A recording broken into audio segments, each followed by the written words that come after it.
Glória a Deus, boa noite, irmãos. Você é feliz? Você é alegre? Amém. Diga: eu sou alegre. Eu sou feliz. É o que a palavra de Deus diz, amém. Diz que a alegria do Senhor é a nossa força e que a alegria é fruto do Espírito. Mas sabe, queridos, o que a gente tem para falar hoje tem um pouco a ver com isso, que estamos falando sobre alegria. Mas, antes de começar, eu queria dizer sobre um grande embate, sobre uma controvérsia que existe, né? Existe uma controvérsia, dentre tantas dentro da igreja, né? Muitas controvérsias existem na igreja, não é verdade? A primeira controvérsia surgiu desde o início da igreja, na história da igreja, quando alguns judeus cristãos estavam impondo aos judeus gentios que deviam circuncidar. E isso só foi resolvido com a primeira reunião dos irmãos para decidir um assunto como esse. Então, desde a Bíblia a gente já vê que sempre houve controvérsias. Amém? Presta atenção aqui. Sempre houve controvérsias desde o início. Então, engana-se quem pensa que, se essas coisas fossem de Deus, nunca haveriam controvérsia. Isso é um engano, que a própria Bíblia mostra que dentro da igreja já houve, né? Sempre houveram controvérsias. E durante a história da igreja, houveram variadas controvérsias. Algumas eram heresias bravas, que tiveram que ser exterminadas. Outras nem tanto, não era heresia. E isso, houve discussões a respeito disso. E dentre as tantas, houve a famosa de Lutero, né? Quando ele colocou lá as 85 teses, e ele não queria sair da igreja católica, né? Mas ele queria, na verdade, trazer a igreja para o eixo. Só que isso não funcionou, e terminou por tendo que haver a reforma. E depois da reforma houveram outras controvérsias, dentro da igreja católica e dentro da igreja evangélica, né?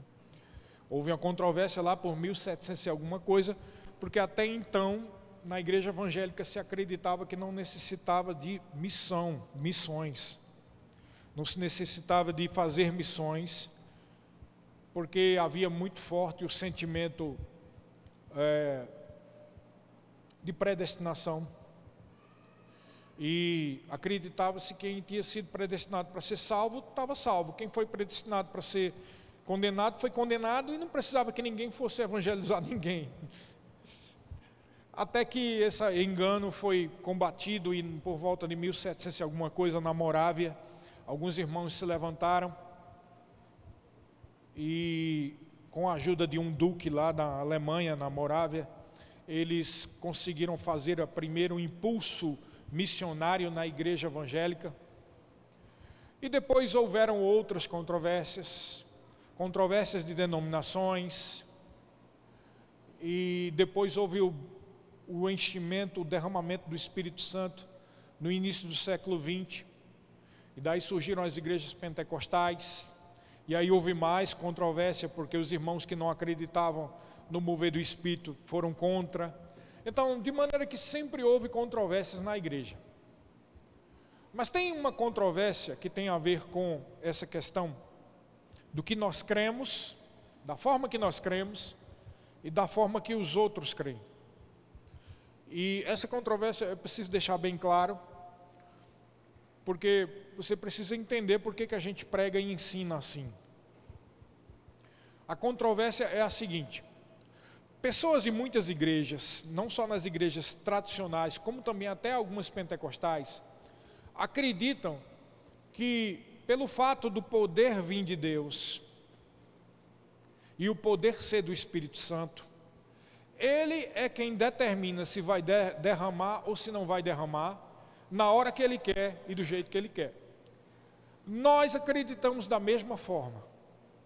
Porém, entretanto, todavia, existem algumas coisas sobre o mover, o poder e a unção do Espírito Santo que já estão dentro de nós. Essa é a grande controvérsia, a grande diferença de um verbo da vida para qualquer outra igreja. Outras igrejas acreditam, por exemplo, que você só ora em línguas quando o Espírito Santo vir sobre você. Nós não cremos assim, porque não é assim que está no Novo Testamento. Paulo diz que ele orava o tempo todo em espírito, e ele estimula em Efésios a gente a orar no espírito. Ora, se há um estímulo para a oração do Espírito Santo, que é a oração em línguas, logo não é quando o Espírito vem, é quando a gente começa. E a Bíblia diz lá em Osés que meu povo perece porque falta conhecimento. Existe sim o poder que vem do alto, o poder é de Deus. Mas existem coisas e atitudes que nós devemos ter para ativar esse poder que já está dentro de nós. Então, existe essa controvérsia. Alguns irmãos que venham de outras igrejas podem chegar aqui e ouvir uma pregação como essa que a gente ainda vai começar, que nem começou. E podem pensar assim, aquela é uma igreja do homem. E aí você pergunta, por que é a igreja do homem? Não, porque eles creem que tudo é eles que fazem e não é Deus. Opa, não é isso que nós cremos. Nós cremos que o poder vem de Deus, que a cura vem de Deus, que o poder do Espírito Santo vem de Deus, mas que existem algumas coisas que já foram derramadas sobre nós, como por exemplo, a unção. A Bíblia diz lá em 1 João que a unção já permanece, a unção do santo já está dentro de nós. Diga, eu sou ungido. Se você é ungido, não precisa, por exemplo, que o apóstolo Sérgio Neiva venha para te ungir. Você já é ungido. Agora, claro, existem determinadas posições ministeriais, ou alguns cargos, ou algumas coisas que você é enviado, como por exemplo, uma viagem missionária, onde é importante a imposição de mãos do ministério. Você está entendendo? Existe uma unção que está dentro de você, e existe uma unção que é transferida pela imposição de mãos. Mas a unção é de Deus. Diga, a unção é de Deus. Embora já exista algo dentro de você, existe algo que é transferido pela liderança. Amém? A cura é de Deus. Diga, cura é de Deus. Quem cura é Deus, homem nenhum cura, irmão. É Deus. Mas a Bíblia não diz assim, os que creem imporão as mãos sobre os enfermos e eles ficarão curados? A cura vem de Deus, a unção vem de Deus, mas é necessário que alguém faça alguma coisa e que creia nisso. E quando falamos sobre isso, alguns irmãos de outras denominações dizem, essa igreja é do homem, eles acham que vem deles. Não achamos que vem de nós, mas é muito importante que você entenda a integralidade do ensino bíblico, que tem algo que Deus já fez, mas você precisa fazer também, amém? Você precisa fazer. Esse é o motivo porque existem em tantas igrejas, tanta gente triste, tanta gente derrotada, sempre precisando de uma oração especial do pastor, sempre precisando de alguma campanha. Por quê? Porque a fé das pessoas está abaladas. A Bíblia diz que a fé vem pelo ouvir a palavra de Cristo. Não pode vir fé sobre você se você só está ouvindo que quando Deus quiser Ele faz. É claro que Deus é onipresente, onipotente e tudo, Ele pode, irmãos, mas tem coisas que Deus já fez e você tão somente precisa crer e agir conforme aquilo que você crê, amém? Então o tema da palavra de hoje é, temos o poder. Diga, eu tenho o poder. Veja, o poder é de Deus, mas você tem um poder. E o poder não é de você, o poder é de Deus. Você é um mordomo, ou seja, um gerente do poder de Deus que opera em você. Amém? É uma diferença sutil que alguns não entendem. E muitas vezes não entendem porque pensam, se você ficar ouvindo só um evangelho autocomiserativo, ai, coitadinho de mim, ai, eu não sirvo para nada, miserável homem que sou, e tal, o que vai acontecer? Vai destruir a sua fé. Mas não está na Bíblia? Tá, queridos, mas você tem que entender todo o contexto. Quando a Bíblia fala sobre miserável que sou, como por exemplo em Romanos 7, quando Paulo fala aquilo, você não tem só que ler Romanos 7, você tem que ler 7 e 8. É um texto só. Em Romanos 7, Paulo diz assim, que miserável homem que sou, quem me livrará, tal, porque o que eu quero fazer, não faço. Aí a pessoa começa a ver aquilo e diz, eita, está vendo? Quem pode resistir ao pecado e à tentação? Até Paulo disse isso. Opa, quando ele vai adiante, ele diz, vamos lá, ainda nem começamos, tá? Isso aqui é só a base. Vamos lá para Romanos 8, finalzinho, Romanos 7. E Paulo diz, 7:21. Então, ao querer fazer o bem, encontro a lei de que o mal reside em mim. Olha só, o mal reside em mim. Porque no tocante ao homem interior, eu tenho prazer na lei de Deus, mas vejo nos meus membros outra lei, que guerreando contra a lei da minha mente, me faz prisioneiro da lei do pecado que está nos meus membros. Se você ler só até aqui, você vai dizer, pronto, estamos tudo perdido. Não é verdade ou não é? Estamos tudo perdido. A gente está dando murro em ponta de faca. Tudo que a gente está fazendo é lutar contra uma ladeira abaixo, é subir ladeira acima, né? A Annelise e a família dela morava lá em Olinda, eu conheço como é que é, tem umas ladeironas assim, que ali você entende o ditado, mais fácil do que derrubar bêbado em ladeira, porque uma pessoa bêbada descendo naquela ladeira cai mesmo, cai com força, um sem estar bêbado cai, imagina bêbado. E você vai embolando, e se for muito cheinho, você não cai, você embola, né? Embola. E aí você pensa, estou perdido. Aí diz o que está no 24. Desaventurado homem que sou, quem me livrará do corpo dessa morte? Aí o que ele diz no 25? O povo para aqui. Engraçado que tem teólogos, irmãos, doutores da lei de Cristo, que chega aqui e diz, olha isso, nós somos miseráveis, se não fosse Deus, vamos orar, nós somos miseráveis, nós somos perdidos, e não lê o resto, irmão, falta contexto. Alguns até que fazem esse embate contra a palavra da fé, sustentam dizendo que nós só pegamos alguns versículos. Opa, quem está pegando algum versículo é ele, porque se você ler todo o contexto, você vai ver que não é isso aqui. Paulo está dizendo aquilo, isso na verdade é uma técnica de oratória. Paulo era bastante preparado. Paulo, ele não só estudou muito, era muito estudioso. Ele veio da cidade de Tarso. A cidade de Tarso era considerada pelos imperadores romanos como uma das cidades mais estratégicas. Se você não sabe, fique sabendo que a maior parte dos filósofos que estavam em Roma, por causa de uma certa perseguição que teve lá, foram morar em Tarso. Então Paulo tinha conhecimento de filosofia, Paulo tinha conhecimento de muita coisa, e para completar, Paulo tinha uma família que trabalhava vendendo tendas e financiou, porque tinha que pagar para ir lá para Jerusalém e ser um aprendiz do Rabino Gamaliel. Então ele não só era preparado em textos do mundo e o dia a dia e do comércio, porque ele estava envolvido no comércio desde criancinha, de 14, 12 anos de idade. Então ele sabia a conversa da lábia do comércio, ele conhecia os textos de filosofia, ele debatia com alguns filósofos que iam lá na venda lá para comprar as tendas dele lá. E ainda por cima ele tinha sido preparado aos pés do Rabino Gamaliel. E aqui havia uma técnica de oratória, de defesa, de ponto de vista, que ele era bastante habilidoso. No capítulo 7 ele está dizendo, olha, eu sou tão coitado, não sirvo para nada, miserável homem que eu sou, não é? Aí de repente ele vem com a contrapartida. Olha o que ele diz no 25. Graças a Deus por Jesus Cristo nosso Senhor, de maneira que eu de mim mesmo com a mente sou escravo da lei de Deus, mas segundo a carne, da lei do pecado. Olha o que ele diz no 8, 8:1.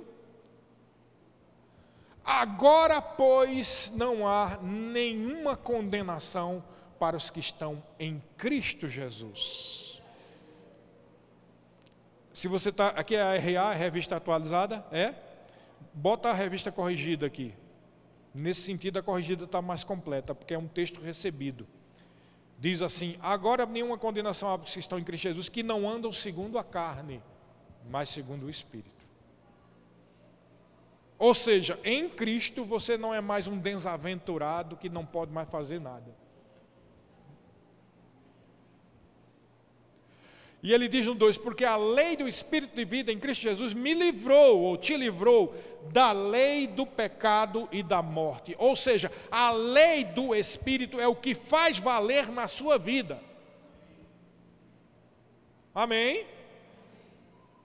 E de maneira que o que eu estou querendo trazer para você, o ponto de vista é, existe um poder em mim, existe uma lei que opera em mim, existe o Espírito Santo e a unção do Espírito que opera em mim, que me livra do poder do pecado. Mas, como eu disse algumas semanas atrás, a sua vontade é muito importante nesse processo. Se você não exercer a sua vontade na sua fé, porque a fé vem pelo ouvir a palavra, não é? Então você ouviu a palavra dizendo que o pecado não tem poder sobre a sua vida. Romanos 6 também fala isso. E agora gerou fé, mas você tem que agora exercer a sua vontade em cima dessa revelação e ter controle sobre a lei da carne que opera nos membros. Amém? Mas veja, o que eu estou querendo trazer, o ponto aqui, que é a questão dessa pregação que nós estamos começando, é que não importa, importa muito o que Deus fez, mas se você não fizer a contrapartida da sua parte, você não vive em vitória. Quer seja vitória contra o pecado, quer seja vitória financeira, quer seja vitória sobre a doença, quer seja vitória sobre situações, quer seja vitória sobre até mesmo a tua própria alma que te perturba, trazendo a ideia de que você não serve para nada. A vitória sobre essas coisas já foi dada em Cristo Jesus, mas é necessário que você exerça a sua vontade na sua fé, porque não existe, querido, fé sem exercer vontade. É uma fé intelectual só. Não existe fé sem ações correspondentes. E para eu fazer uma ação correspondente, eu tenho que exercer a minha vontade. Amém? Então o poder já está em mim.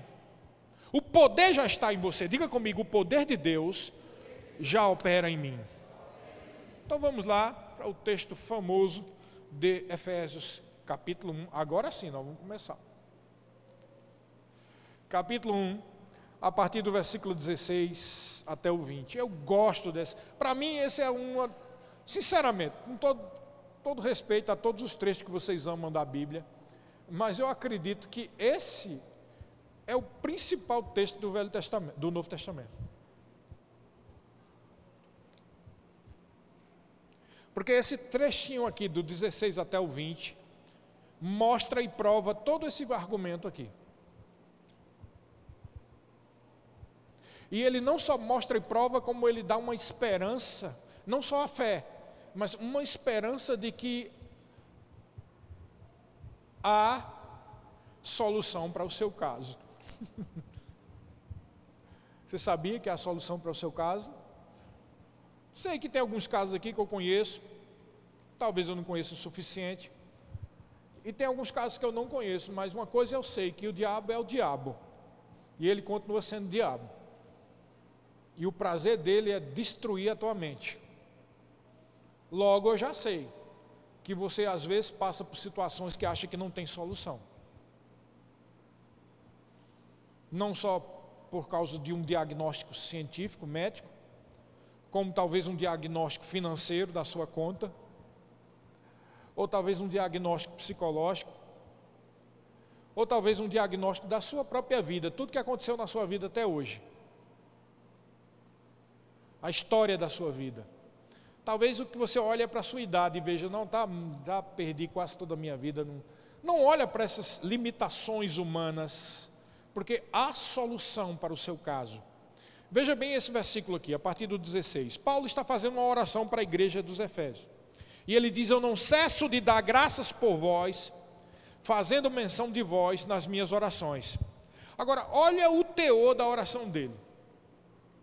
Para que o Deus do nosso Senhor Jesus Cristo, o Pai da glória, a partir daqui ele começa a dizer, olha, vos conceda espírito de sabedoria e de revelação, no pleno conhecimento dele. Então aqui já começa uma grande verdade. que na prática você já deve estar começando a observar, e eu depois de 30 e tantos anos já vi muito acontecendo. E o que é? Espírito de sabedoria e de revelação, infelizmente, muitos poucos crentes têm. Há muita falta de sabedoria, quase nada de revelação. E Paulo está orando por eles, porque é necessário ter sabedoria e revelação para entender essa verdade que ele vai dizer aqui. Por isso que eu te digo que esse texto é um dos mais importantes do Novo Testamento, porque é uma verdade tão profunda, que se você realmente entender isso, receber e crer, nunca mais você vai ser a mesma pessoa. Ele diz no 18, assim dessa forma, com sabedoria e revelação, seja, 18, iluminados os olhos do vosso coração. Diga, meu coração tem vista, tem olho. O que é que ele está querendo dizer aqui? Existe uma forma de ver revelacional, que o teu interior consegue perceber. Vamos dar um exemplo aqui, facílimo para todo mundo. É o mínimo de espírito de revelação e de conhecimento que a gente tenha, né? Se não tiver esse, meu Deus, precisa se converter.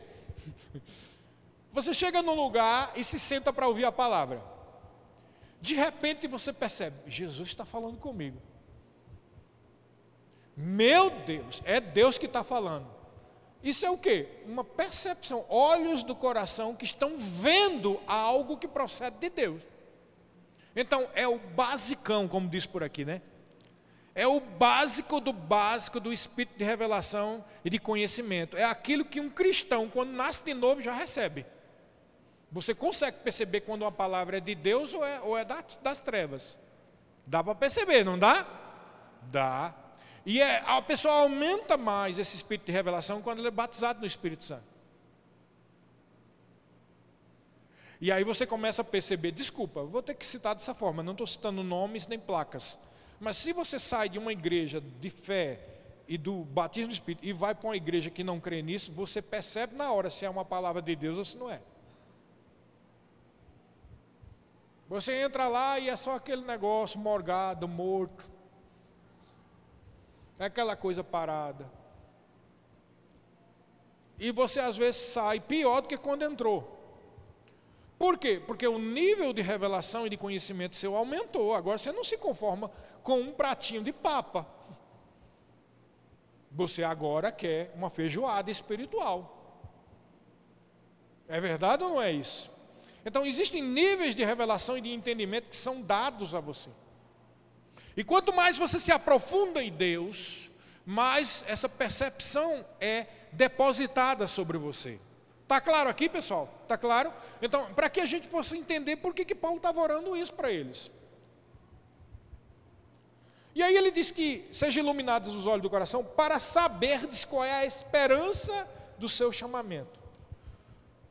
O que significa isso? Esperança do seu chamamento.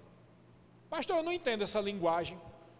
Chamamento é o quê? Chamado? É, exatamente, chamado. Mas eu não tenho chamado, eu não sou pastor, eu não sou... Não, está falando aqui do chamado para o corpo de Cristo. Todos vocês foram chamados para o corpo de Cristo. Mas ele está falando de uma esperança. E a gente vive por esperança, não é por fé, não? Sim, você vive por fé. Mas a Bíblia fala de uma esperança. E essa esperança é chamada lá em Tito de bendita esperança. E essa esperança é esperar a volta de Jesus.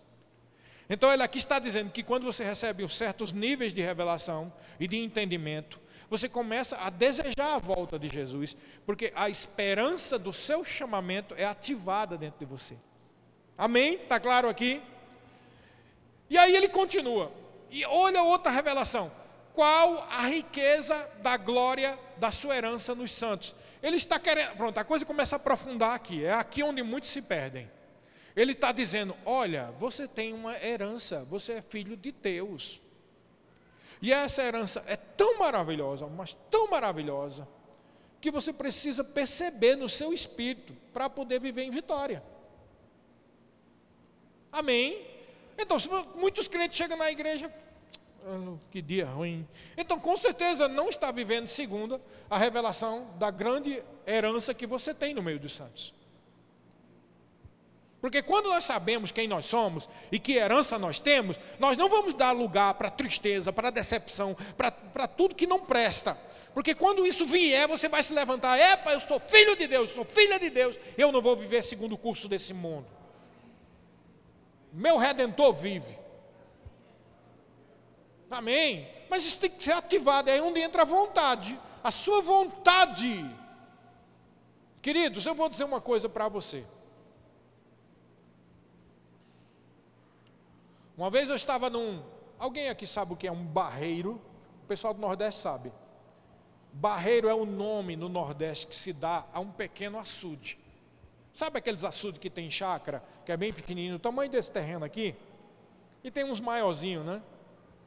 Geralmente o pessoal usa para pegar água, para alguma coisa, para plantação, para irrigação, né? Para pegar para os animais. E uma vez eu estava com um monte de colega da Escola Técnica Redentorista, e a gente, lá era uma escola de padres, e quando estava entre uma aula e outra, a gente pulava o muro, fugia para tomar banho no barreiro. E os padres proibiam, os padres eram holandeses, não permitia que a gente fosse lá não. Mas a gente fugia, ia lá. E uma vez eu estava nesse barreiro e era uma manhã fria, eu me lembro. Estava chovendo, estava aquela neblina assim. E a gente estava lá, e quantos aqui já teve a triste experiência de ter uma cãibra por causa de uma água gelada? E eu estava nadando, e quando eu estava no meio do barreiro, me deu uma cãibra. Rapaz, estava longe, hein? Acho que a margem mais próxima era para lá da rua. Era um pouco maior esse barrinho. E eu me lembro que na hora eu tive medo mesmo, porque travou o músculo e eu comecei a afundar, e eu balançava assim. E eu vou dizer um negócio, eu tive que exercer a minha vontade para controlar as minhas emoções, para não morrer. Porque quem já lidou com afogamento sabe que o que mata as pessoas é o desespero. Tanto é que os salva-vidas, todos eles já dão essa dica: quando você for salvar alguém, nunca venha de frente, vá de trás. Porque a pessoa está tão desesperada que se agarra com você e morre os dois juntos. Então você tem que ir por trás da pessoa e começar a dar dando murro nas costas da pessoa. Então o que mata o indivíduo é o desespero. O desespero faz a pessoa afundar. E ali eu tive que exercer minha força de vontade para controlar minhas emoções, não me desesperar, e calmamente batendo com as mãos, e ali aquela cãibra doendo, e eu parado assim, controlando minha respiração. E fui ali 5 minutos, até que a cãibra foi passando, eu comecei a ter de novo o controle dos meus músculos e nadei de volta. Sabe que você precisa controlar suas emoções, exercer a sua vontade para andar em vitória. Vocês estão entendendo isso? A Bíblia tem um versículo que diz que se te mostras fracos no dia da angústia, a tua força é pequena. Literalmente, se tu está frouxo na hora que vem um problema, tu está muito fraco. Mas pastor, eu queria ter essa força. Você tem, diga: eu tenho o poder de Deus. Você tem, eu vou provar aqui, nem chegamos ainda no versículo. Ele diz no 19, aqui sim, presta atenção, esse versículo 19 é tremendo, o 19 e o 20. Olha a outra revelação que você precisa ter. E qual a suprema grandeza do seu poder para com os que cremos, segundo a eficácia da força do seu poder. Quem lê assim, eu não estou entendendo nada. O que ele está dizendo aqui é que existe um poder que opera em você. E o negócio é tão tremendo que Paulo usou 4 palavras gregas falando do mesmo poder num versículo só, num trechinho pequeno. As palavras são dunamis, que vem dinamite, energeia, que vem a palavra energia, ischus e kratos. Para você entender do que é que nós estamos falando aqui, como é tremendo esse versículo, eu vou ler aqui em grego. Ele diz: kaitis riperbarlo, vem da palavra hiperbalo, megetos autos dínamos eis ro, remas pisteon, kata energeia iscus autos kratos. Ele diz 4 palavras que significa dínamo, poder, energia, iscus, que é o poder habilidoso, e kratos, que é outro sinônimo para poder. No mesmo trecho ele fala 4 palavras sobre poder. Ele está querendo dizer, olha, o poder de Deus é tão grande que eu estou falando isso, e aquilo, e aquilo, e aquilo. 4 palavras para dizer esse poder, e é por isso que ele diz no versículo 20, esse poder ele exerceu em Cristo, ressuscitando-o dentre os mortos e fazendo-o sentar à sua direita nos lugares celestiais. O que ele está dizendo é que o poder que opera em mim e em você é o mesmo poder que ressuscitou Jesus dentre os mortos, irmão. Você tem poder, é o poder de Deus, mas ele opera em você.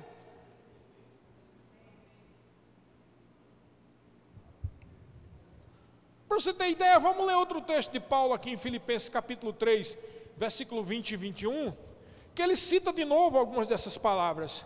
Ele diz no 20, pois a nossa pátria está nos céus, de onde também aguardamos o Salvador, o Senhor Jesus Cristo, ou seja, a esperança bendita, o qual, versículo 21, transformará o metamorfosear, ou transformará o nosso corpo de carnal, de humilhação, para ser igual ao corpo da sua glória, segundo a eficácia, aqui é segundo a energia do seu poder, que ele tem de até subordinar a si todas as coisas. Esse negócio de eficácia do poder, literalmente significa a energia do poder de Deus.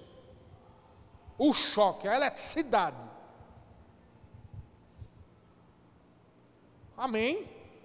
Existe um poder que opera em nós. Mas se tem esse poder em mim, por que eu me sinto fraco? Esse é o problema, você sente demais.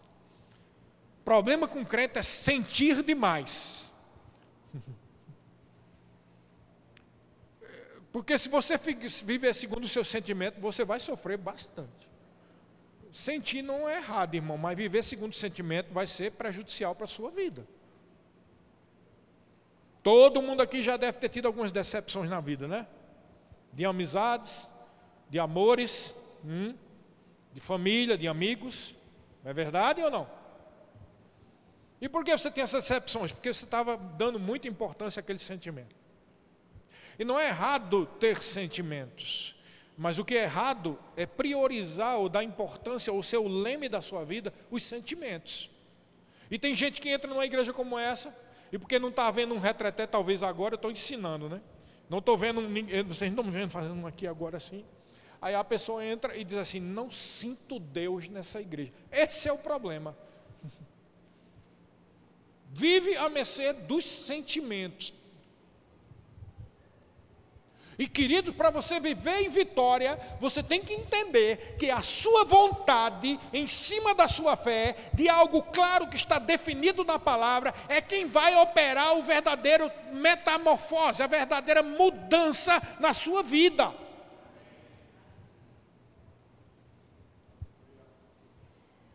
Porque eu já disse aqui, eu gosto muito de falar sobre isso, porque eu já tive muitas decepções na minha vida, e algumas dentro da igreja. Muitas dentro da igreja. E eu vou dizer um negócio, eu não gosto de estar ouvindo uma conversa para boi dormir. Que é isso, pastor? Palavra de Deus, você conversa para boi dormir. Quando se pega a palavra de Deus e tenta manipular as pessoas, ou dizer coisas que não estão claras, ou meias verdade, é conversa para boi dormir e vaca cochilar. Porque a palavra de Deus, ela tem que ser plena, integral, ela tem que produzir bons frutos. A palavra de Deus tem que transformar a nossa vida, tem que mudar, porque é a palavra de Deus. Não é a palavra de homens, nem de denominações, é a palavra de Deus, irmão. A palavra de Deus tem poder para transformar a nossa vida. Amém, queridos?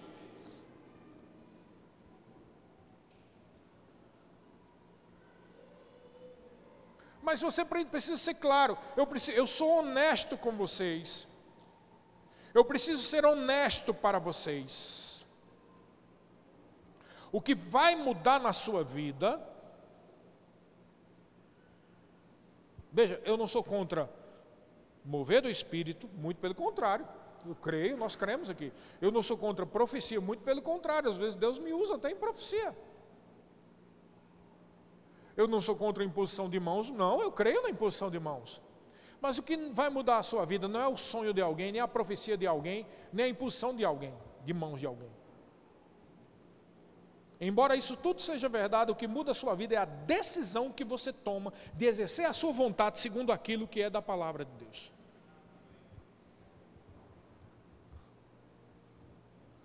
Amém? Isso é que muda a sua vida. Quem lembra aqui de uma pregação, acho que foi há umas 2 semanas atrás, nós falamos sobre a consciência da presença de Deus. Uma das coisas que você precisa entender para tomar essas decisões e exercer a sua vontade, é você tomar consciência que Deus está presente. Amém? Diga, Deus está aqui. Outro texto muito interessante que bate também com essa parte aqui é Colossenses capítulo 1, versículo 29, quando Paulo diz assim: para isso é que eu também me afadigo, esforçando-me o mais possível, segundo a sua energia, ou seja, a sua eficácia, que opera eficientemente em mim. Sabe como é que está no texto grego? Segundo a sua energia, que energou dunamis. Podemos traduzir da seguinte forma: segundo a energia que me energiza poderosamente. Segundo a energia de Deus que me energiza poderosamente.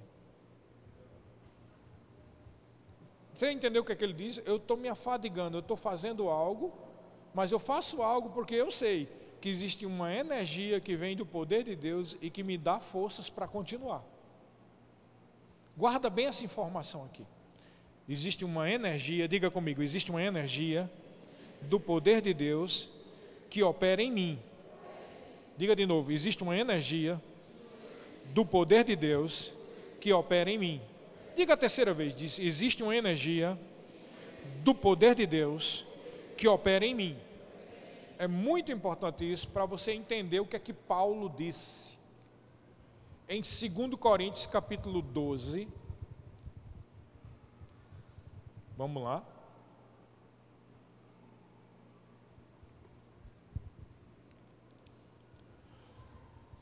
A partir do versículo 2. Ele diz assim: eu conheço um homem em Cristo, que há 14 anos foi arrebatado até o terceiro céu. Se no corpo ou fora do corpo, eu não sei, Deus o sabe. E sei que o tal homem, ele está falando dele mesmo aqui, né? Se no corpo ou fora do corpo, não sei, Deus o sabe. Foi arrebatado ao paraíso e ouviu palavras inefáveis, ou seja, palavras que não podem ser ditas, as quais não é lícito ao homem referir. Aí ele diz: de tal coisa me gloriarei, não serei nécio, porque direi a verdade, mas eu abstenho-me para que ninguém se preocupe comigo mais do que em mim vê ou de mim ouve. E para que não me ensoberbecesse com a grandeza das revelações, foi-me posto um espinho na carne, mensageiro de Satanás, para me esbofetear, a fim de que eu não me exaltasse. Por causa disto, 3 vezes eu pedi ao Senhor que o afastasse de mim. Então ele me disse: a minha graça te basta, porque o poder, aqui no original é dínamos, se aperfeiçoa, é a palavra teleion, ou seja, se completa, a medida do poder de Deus se completa nas tuas fraquezas ou debilidades ou tribulações. De boa vontade, pois, mais me gloriarei nas fraquezas ou debilidades ou tribulações, para que sobre mim repouse o poder de Cristo. Veja, o poder se aperfeiçoa na fraqueza. O que ele está querendo dizer aqui? Você viu que a gente repetiu 3 vezes. Existe uma energia do poder de Deus que opera em mim.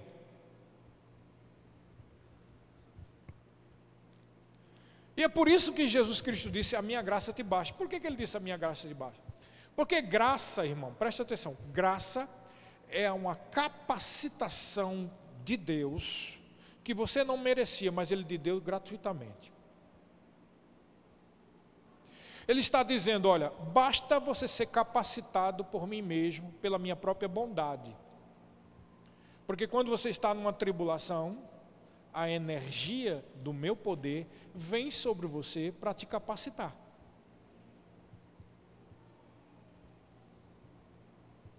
Você entendeu o que é que ele disse? O poder se aperfeiçoa, mas aqui a palavra melhor não é aperfeiçoa, porque é a palavra teleios, que significa ser completo. O poder de Deus vem na sua plenitude sobre a sua vida quando você está debaixo de uma tribulação. E não é Deus que coloca a tribulação, ou que Ele quer que você sofra. Ele está dizendo, olha meu filho, quando você estiver na tribulação, fica calmo, confia na minha graça, porque a minha graça é o fluir constante do meu poder, da minha energia sobre você.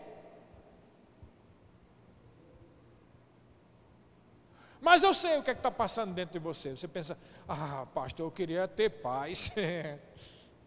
Eu não queria tribulação nenhuma, não. Queridos, deixa eu dizer uma coisa para você. Embora nós sejamos vitoriosos e o poder de Deus já habita em nós e já opera em nós, as tribulações e dificuldades são inevitáveis. Amém? A sua própria vida prova isso. Quantos aqui já passaram por tribulação?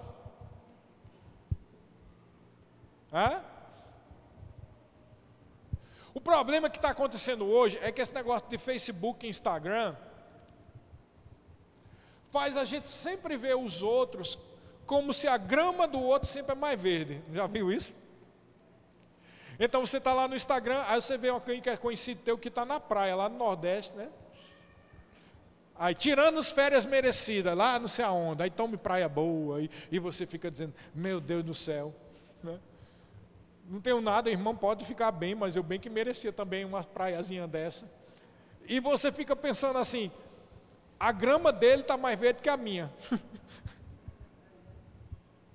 É verdade ou não é? Ou algumas pessoas estão tendo problemas sérios na família, e aí vai lá o Facebook da pessoa, está lá, a pessoa com a família, na maior alegria, na maior felicidade, brincando todo mundo junto no churrasco. Aí você pensa assim, amém, seja abençoado. Mas por que eu estou passando por isso? Então, mais uma vez, a sensação de que a grama dos outros é mais verde do que a sua. Só que você não conhece a vida de ninguém, nem o coração de ninguém. Então não devemos estar preocupados com o que está acontecendo com a vida dos outros. Devemos nos preocupar com o que está acontecendo na nossa vida. E a Bíblia diz aqui que quando estamos debaixo de tribulação, a graça do Senhor é mais do que suficiente. Porque quando vem a tribulação, se você crer, é preciso crer. Não é ficar se lamentando da vida, a minha vida não serve de nada, tudo de ruim acontece. Não é fazer isso, querido. Se você crê, o poder de Deus que vem te dar capacitação, vem de uma forma poderosa, completa sobre a sua vida. Quantos estão crendo aqui? Estão entendendo?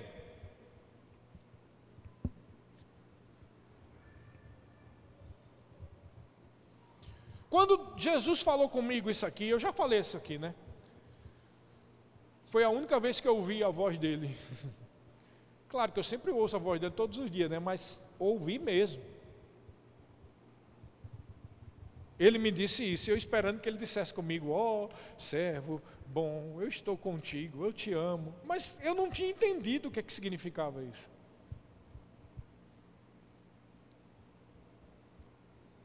Eu estava passando uma tribulação bem violenta, como eu nunca passei na minha vida.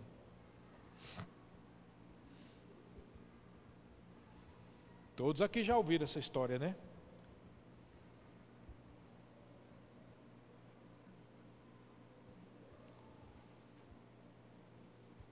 Eu vou dizer mais uma vez aqui para ficar claro.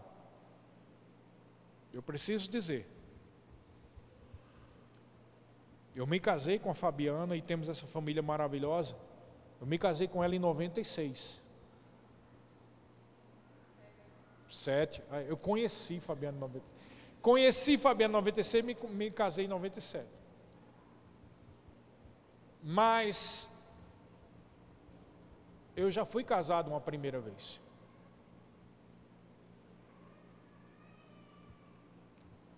E quando eu casei com a minha primeira esposa, eu estava no mundo. E eu passei por uma tribulação muito grande. Maior do que você imagina. Uma tribulação que envolvia traição, mentiras, tentativa de assassinato, coisas espirituais das trevas, manifestação de demônio, tudo que você pode imaginar de ruim aconteceu. E depois que eu voltei para o Senhor, e aí é onde eu entro aqui na história, eu fui batizado no Espírito Santo uma semana depois que eu voltei. Isso foi em março de 94. Só que toda a consequência dessa tribulação, eu passei bem uns 10 meses sofrendo, por aí.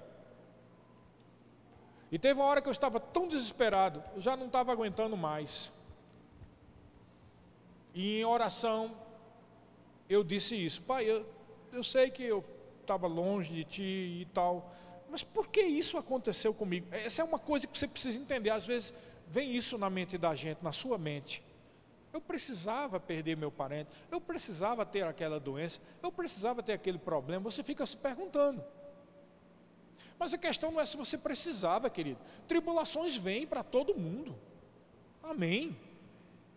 E eu não entendi, eu confesso a você que eu não entendi quando Jesus disse para mim, eu ouvi a voz dele dentro de mim, e eu nem sabia, eu estava só dizendo: Pai, por que isso? Senhor, por que está acontecendo isso? Pai, me ajuda. E aí eu ouvi: a minha graça te basta. E começou a repetir, e era dentro de mim, não era aqui não, era dentro, como se falasse dentro do meu corpo. Sabe quando a gente fala e ouve a própria voz com o ouvido? A minha graça te basta, a minha graça te basta, a minha graça te basta. Ele foi repetindo, a minha graça te basta, a minha graça te basta, a minha graça te basta. E quando eu me levantei de oração naquela casa do irmão que estava lá, e na casa do irmão tinha uma bomboniere cheio de preciosas promessas. E na hora que eu estava ouvindo, minha graça te basta, a minha graça te basta, a minha graça te basta. Quando eu me levantei assim, chorando, veio dizendo: não está crendo não, pega um. E aí naquele monte de papelzinho eu botei a mão, quando eu puxei estava lá escrito: a minha graça te basta. Para o incrédulo deixar de ser incrédulo. Mas eu não entendi porque ele dizia: a minha graça te basta, e no papelzinho estava tudo isso aí. Porque o meu poder se estabelece na tua fraqueza. Ou seja, ele é completo, o poder meu é completo na tua vida. E eu, diante daquela tribulação, não estava esperando uma palavra como essa. Eu estava esperando uma tipo: oh meu filho amado, estou contigo e tal. Essas coisas que a pessoa que vive pelos sentimentos quer ouvir. E esse é o problema de muito crente. Eu queria tanto um abraço, eu queria tanto que aquele profeta viesse e desse uma palavra para mim, ao menos eu veria que Deus se importa comigo. O nome disso é incredulidade. E é a prova porque que a gente passa por algumas coisas também.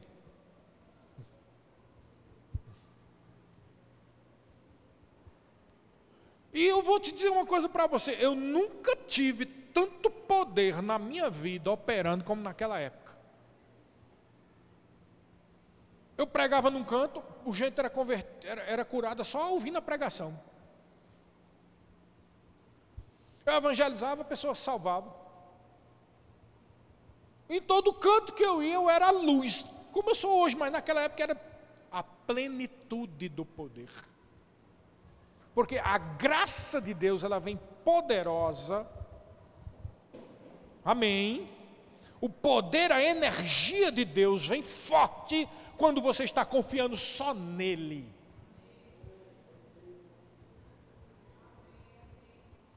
Deus não opera pelas tribulações e nem pelas suas humilhações, mas Ele derrama maior poder para te ajudar por causa da graça dEle. Mas pastor, eu entendo, mas bem que Deus poderia arrastar uma asa para o meu lado e evitar aquela tribulação.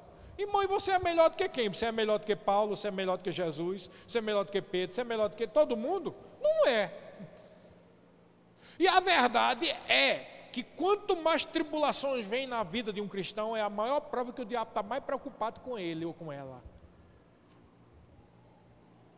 Porque tribulação vem do diabo, não vem de Deus. Como diz aqui, um espinho na carne, mensageiro de Satanás. Os mensageiros de Satanás vêm contra os mais fiéis. E quando vem aquela tribulação, você tem que manter-se firme. A graça do Senhor é suficiente na minha vida. Existe uma energia, um poder que vem sobre mim.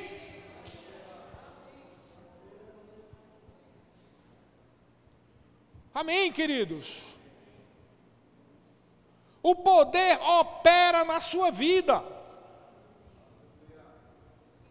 Vamos lá para Filipenses capítulo 4. Naquele texto maravilhoso que Paulo está falando sobre ofertas, sobre o ministério dele, sobre aquilo que é um aroma agradável, suave. E aí Paulo diz a ti no versículo 11 até o 13. Digo isto não por causa da pobreza, porque aprendi a viver contente. Diga contente. Diga alegre. Diga feliz.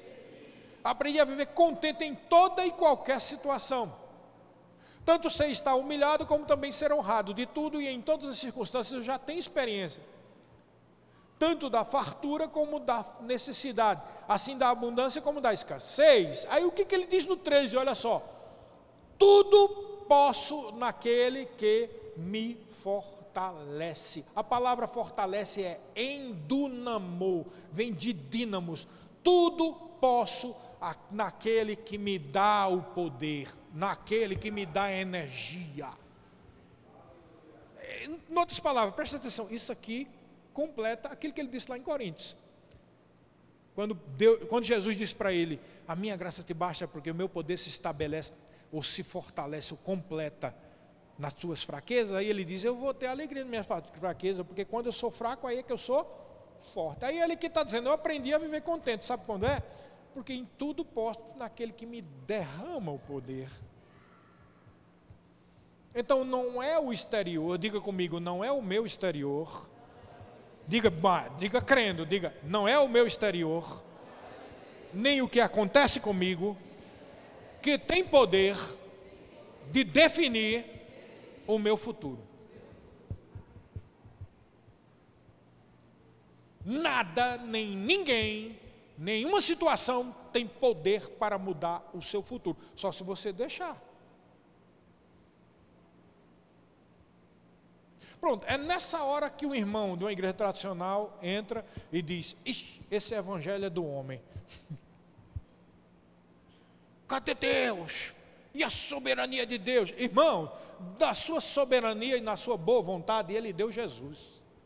E através de Jesus, a graça dele é mais do que suficiente para crer que o poder que opera em nós, o mesmo poder que ressuscitou Jesus dentre os mortos, está operando na minha e na sua vida. Mas é necessário você exercer a sua vontade. Não permitir que o diabo tenha vitória sobre você. Nem a circunstância, nem o que os outros fazem, nem o que os outros acham. Eu te garanto que nem eu, nem ninguém aqui sabe mais da tua vida do que tu e Deus. Logo, nem eu, nem ninguém temos poder de determinar a sua vida. É verdade ou não é? É esse o grande mistério, a grande revelação e a grande verdade do livre-arbítrio. O livre-arbítrio não é o homem exercendo poder sobre Deus, é o homem andando no poder que Deus deu. É o homem, melhor dizendo, decidindo andar no poder que Deus deu.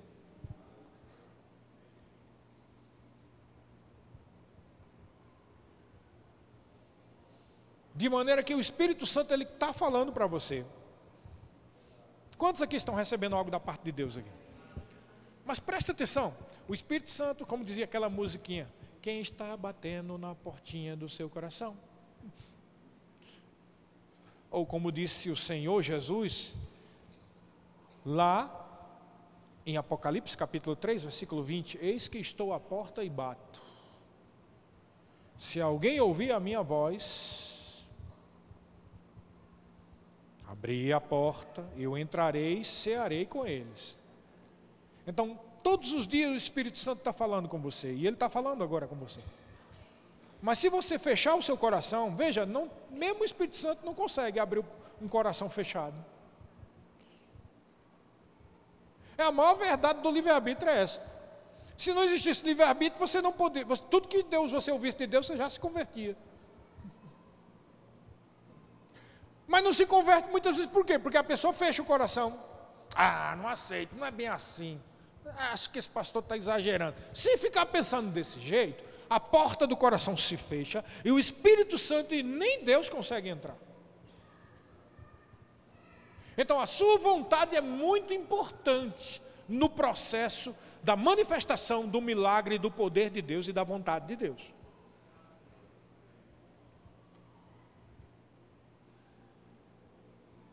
Quando Jesus Cristo diz, eis que estou à porta e bato, significa que se ele bate, alguém pode abrir ou pode fechar.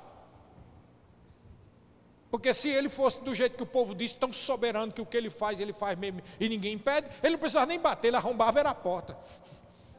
Eis que estou à porta e arromba é tudo, para você aprender que eu sou soberano. Mas ele diz, se alguém ouvir a minha voz. Cadê a soberania que o povo diz aí?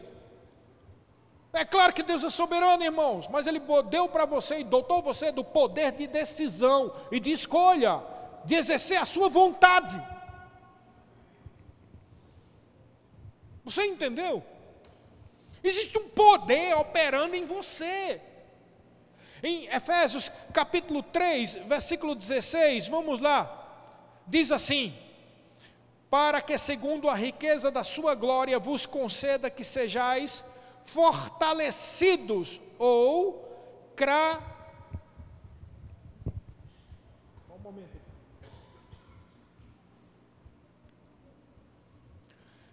Krataion, ou seja, vem da palavra kratos, seja fortalecido com dunamis, com poder, mediante o seu espírito no homem interior. O que ele está dizendo é que a energia que vem de Deus é derramada no seu espírito.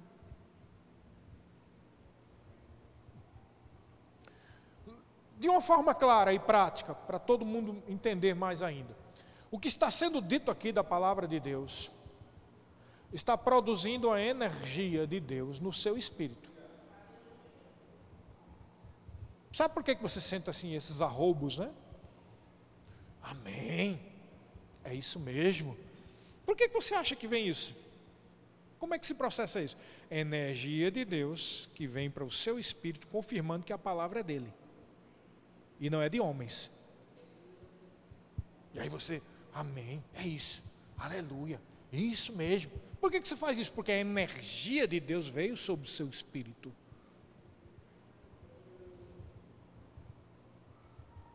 Vocês estão entendendo, queridos? Então, por isso que é tão importante a gente manter essa chama acesa. Pastor, como é que eu mantenho a chama acesa? Orando em todo o tempo. Lendo livros que vão fortalecer a sua fé. Ouvindo mensagens que vão fortalecer a sua fé. Falando com Deus o tempo todo. Mantendo a chama acesa, a energia, o fluir da graça de Deus. Queridos, ai de nós se não fosse a graça de Deus. Se você ouvir essa mesma expressão vinda de uma igreja tradicional, do irmão tradicional, ele vai dizer assim: ai de nós se não fosse a graça de Deus. As pessoas dizem amém. Aí o que é que ele vai completar dizendo? Porque foi pela graça de Deus que nós fomos salvos. Isso é verdade, mas tem o complemento. A graça de Deus não só te salvou, mas ela te energiza todos os dias. Amém. Não adianta só eu saber que fui salvo, eu preciso entender que a minha mente está sendo salva dia após dia, que é exercendo essa atitude de piedade, de vida, que a graça de Deus vai fluindo na minha vida, e é assim que você suporta o dia a dia, suporta o trabalho, suporta esse povo do mundo, suporta tudo. Você anda em amor, em compaixão, porque está fluindo a graça de Deus na sua vida. Você precisa manter essa chama acesa. A sua vontade é necessária não só para começar o processo, mas para continuar o processo. Porque agora nós estamos no domingo, quando for amanhã é uma segunda-feira. E tu vai para o trabalho, chega lá no trabalho e encontra um monte de incrédulo, gente endemoniada, todo tipo de mensageiro de Satanás. Né? E você desanima. Você tem que estar se afogueando, você tem que manter a chama acesa. A chama acesa. A chama acesa. É por isso que a Bíblia diz lá em Abacuque, vamos lá para Abacuque. Esse é o sentido desse texto, querido. Abacuque 3, 17 ao 19, quando ele diz: ainda que a figueira não floresça, nem haja fruto na vida. Ou seja, ainda que você chegue no seu trabalho, só encontra gente perturbada. O produto da oliveira minta, ou seja, você chega, vai lá na tua conta bancária e não vê o suficiente para pagar as contas.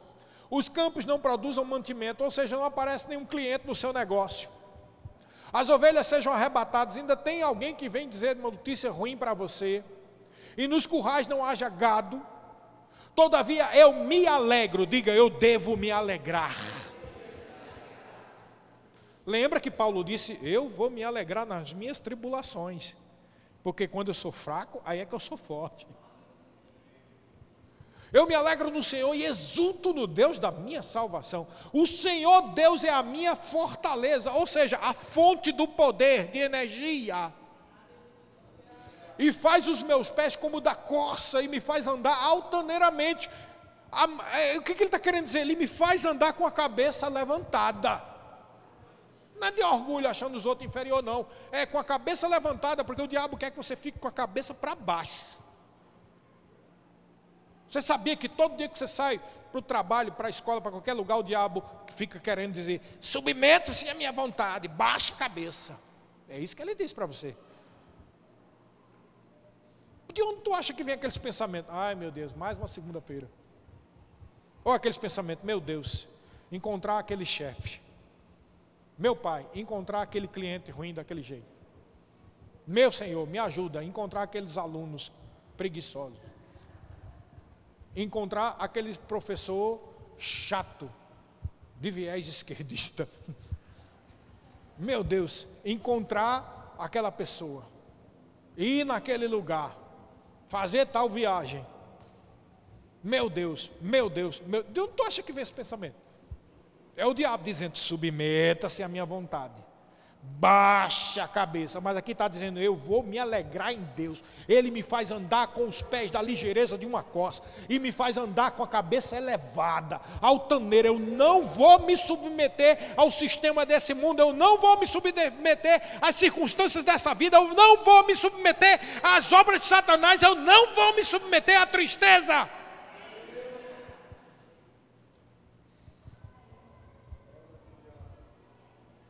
Amém. Isso é andar em fé, queridos. Neemias 8:10 diz que a alegria do Senhor é a nossa força.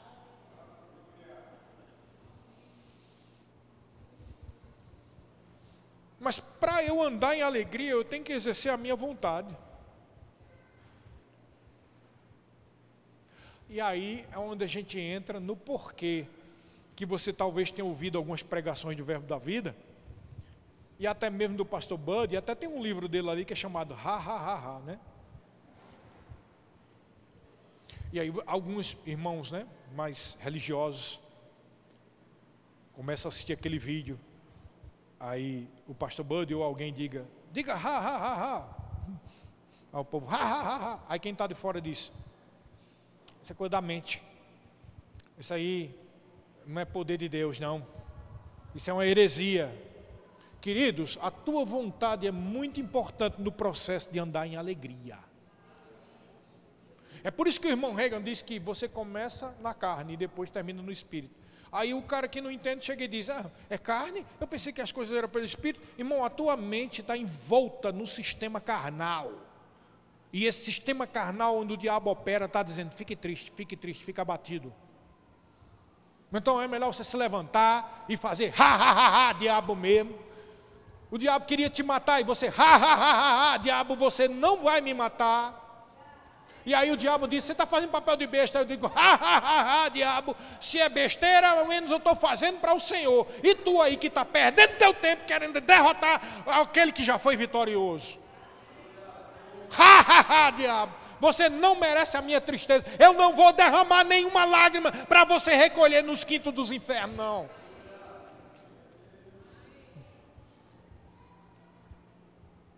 Então você tem que fazer força, querido. Vamos lá, todo mundo, diga ha. Pensa bem, o diabo está querendo te matar. O que é que você faz? Ha. O irmão medroso que não anda em fé diz, misericórdia, dá uma risada do diabo. Uma vez eu estava trabalhando lá no fórum, e aí tinha umas pessoas lá, que não era convertida, né? E essa pessoa trabalhava, e eu comecei a falar uma mensagem de fé, a pessoa chegou e disse, ei, para com isso, não confronta o diabo não. Uma vez eu confrontei o diabo, nem convertida era. Fui confrontar, foi a semana pior da minha vida, morreu não sei quem, teve aquilo outro. Meu irmão, como diz lá aquele texto da Bíblia, dos espias, os 2 espias disseram para os outros, ei, a esperança dele acabou, a segurança deles acabaram, quem não tem Deus não tem segurança, mas os filhos de Deus têm segurança, mas você precisa rir das circunstâncias, você precisa rir da obra de Satanás.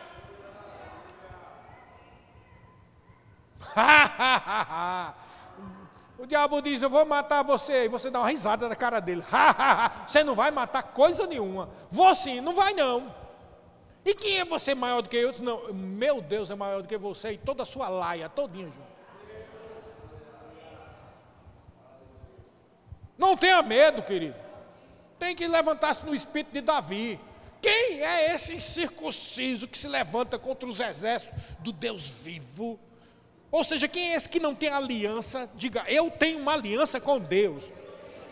E no dia que você recebeu Jesus, a aliança de sangue foi feita com você. O que é dele é seu, o que é seu é dele. Ele está contigo, ele segura a tua mão, ele não vai abandonar. A graça dele é sempre abundante sobre você. A graça dele é o que basta para a sua vida. Oh, aleluia! Oh, aleluia!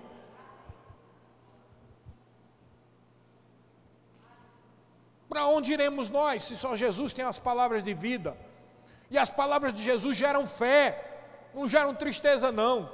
As palavras de Jesus geram vitória. As palavras de Jesus geram poder, energia, graça, favor, presença de Deus. Deus está no nosso meio, queridos. Ele está no nosso meio hoje, está aqui agora, operando eficazmente, ou seja, operando na sua energia. A palavra eficaz no Novo Testamento é energia. É claro, se é eficaz é porque foi energizado, tem poder para isso.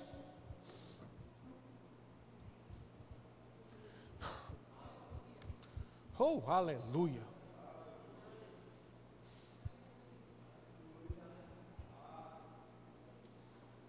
Creia na palavra do Senhor. A fé na palavra de Deus faz as coisas acontecerem. Os discípulos passaram a noite pescando, não pegaram nada. Jesus chega e diz, joga aqui à direita que vai ter peixe. Eles creram na palavra de Jesus, pegaram muito peixe. Os discípulos estão andando no meio do mar, aparece Jesus como um fantasma, andando por sobre as águas. E Pedro diz: Senhor, se és tu, manda que eu vá até aí. E Jesus diz: vem. E Pedro anda sobre as águas. Irmãos, a palavra de Deus, a fé na palavra de Deus vai fazer com que venha muito peixe e que você ande sobre as águas. Mas assim como o único discípulo que teve coragem de botar o pé nas águas foi Pedro, foi o único que exerceu sua vontade.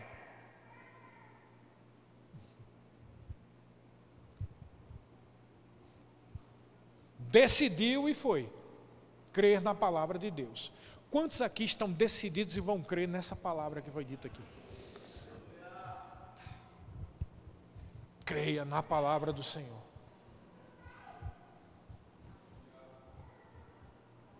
Você precisa parar. Eu vou terminar com isso. Você precisa parar com essa ideia de que tudo está agindo exteriormente. Como assim? Vou pedir para os irmãos orarem por mim. Não é errado pedir para orar, mas você precisa entender que há algo em você que faz as coisas funcionarem. E esse algo é a graça de Deus e é o poder que opera em você.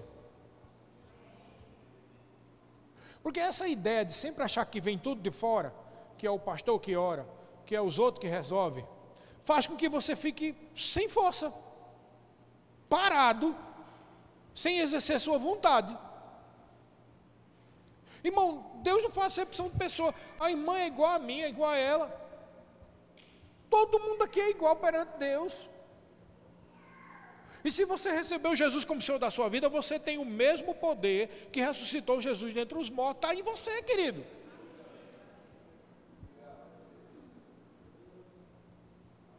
Se está em você, você pode sim operar o milagre de Deus. Operar aquilo que é de Deus, não é seu.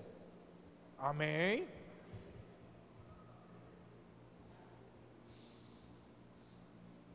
Deus confia em você. Deus acredita em você. Não importa o que foi o seu passado, importa o que vai ser a partir de agora. A partir de hoje. Ah, pastor, mas eu já ouvi tanta palavra assim, desse jeito, nunca. Hoje é o dia, hoje. Esqueça o passado, é hoje. Hoje é o dia. Mesmo que você tenha ouvido palavra como essa 10 vezes e nunca tomou uma atitude, hoje é o dia.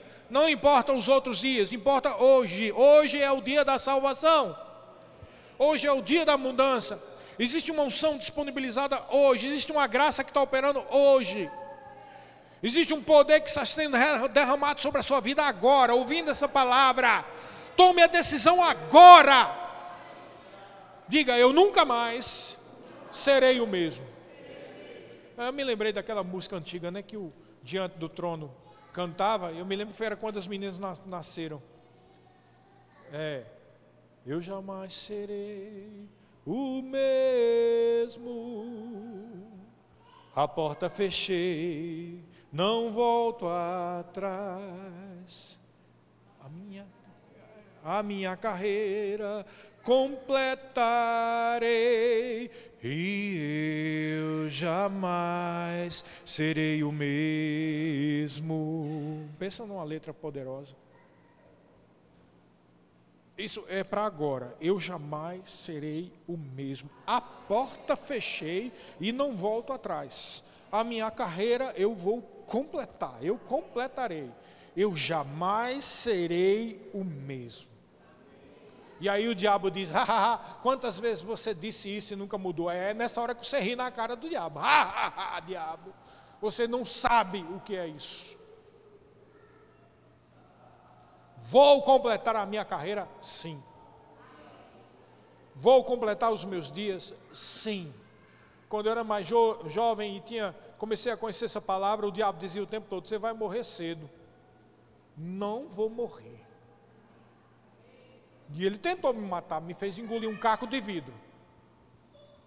E o que foi que eu fiz? Criei na palavra. E o que é que aconteceu? O milagre do caco de vidro sair contra a corrente. Estava bebendo refrigerante e o caco de vidro saiu de dentro de mim e foi para o copo. Quando você decide crer na palavra, milagres acontecem. Milagres acontecem. Vamos finalizar dizendo isso. Diga, o poder de Deus está em mim. Diga, a energia de Deus opera em mim. Diga, o mesmo poder que ressuscitou Jesus dentre os mortos opera em mim. Diga, eu vou completar os meus dias, vou completar a minha carreira, vou chegar até o fim. Amém, queridos. Pode vir, pai.